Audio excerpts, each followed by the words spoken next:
विपक्ष सवाल उठाए, प्रश्न करे और सरकार को उनका उत्तर देना है।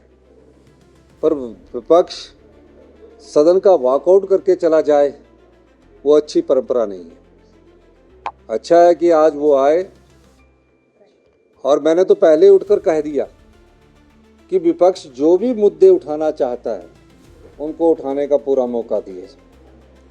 पर विपक्ष सनसनीखेज मुद्दे उठाकर अपनी जो राजनीतिक रोटियां सेकना चाहता है और बिना तर्क के बात करता है, तो उससे सदन का माहौल गरमा जाता है और निश्चित तौर पर वो कोई ना कोई बहाना पकड़ के वॉकआउट करके बाहर निकल जाते हैं।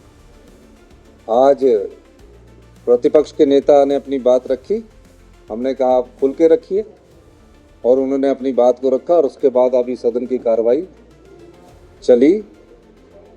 प्रश्न उत्तर के समय भी ऐसा पहले कभी नहीं होता था कि क्वेश्चन आवर के समय पॉइंट ऑफ ऑर्डर दिया जाए, लेकिन अध्यक्ष महोदय, स्पीकर महोदय ने अपने विवेक का परिचय देते हुए विपक्ष के नेता को क्वेश्चन आंसर से पहले ही उनको अपनी बात रखने का मौका दिया।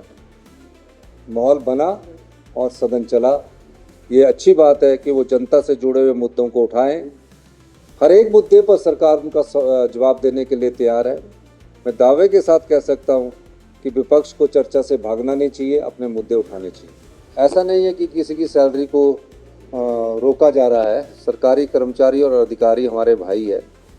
जब फाइनेंशियल डिसिप्लिन लाना होता है तो इस प्रकार की थोड़ी सी समस्या रहती है, और उसको ठीक ढंग से हमने प्रदेश को आगे बढ़ाना है। बोर्ड निगमों की और इनकी सैलरी तो निकल रही है, जो सरकारी विभाग है उसमें थोड़ा सा सिस्टम को ठीक कर रहे हैं, और निश्चित तौर पर अभी आने वाले समय में जो उनकी सैलरी है उसको निकाल दिया जाएगा। जो रिजर्व प्राइस होता है उससे कम बोलियां पहले भी नियमों के मुताबिक आती है। 5 जगह ठेकों की नीलामी की बात हुई थी, तो मैं ये कहना चाहूँगा कि उसको हमने जवाब दिया, क्योंकि उस समय वो कल भी वॉकआउट था, 2 दिन से जवाब था। तो हमने 1 साल में 485 करोड़ रुपए शराब की बिक्री से कमाए, और जो भारतीय जनता पार्टी है 5 साल के 665 करोड़ रुपए कमाए हैं। तो आप अंदाज़ा लगाइए कि किसमें कहाँ नियमितताएँ हैं।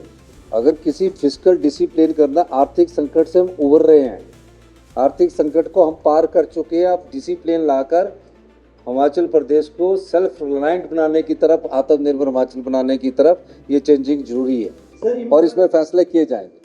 हिमाचल प्रदेश की 75 लाख जनता को हम बताना चाहते हैं कि वित्तीय कुप्रबंधन क्यों हुआ और कैसे डबल इंजन की सरकार ने जनता के खजाने को लुटा दिया। बिजली माफ कर दी, पानी माफ कर दिया, 600 के करीब शिक्षा संस्थान और स्वास्थ्य संस्थान खोल दिए।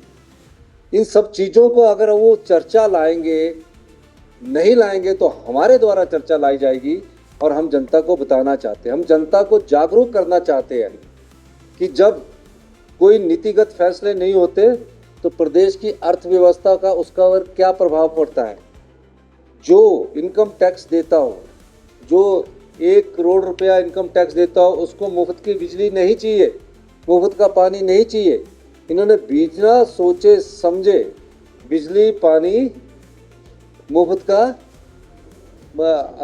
उन लोगों को दे दिया जो लोग अपने पैसे से पानी भी खरीदना चाहते थे, बिजली भी खरीदना चाहते थे। किसको मुफ्त में मिलनी चाहिए? जो गरीब है उसको मुफ्त में मिले, कोई दुख नहीं है, चाहे पानी है चाहे बिजली है।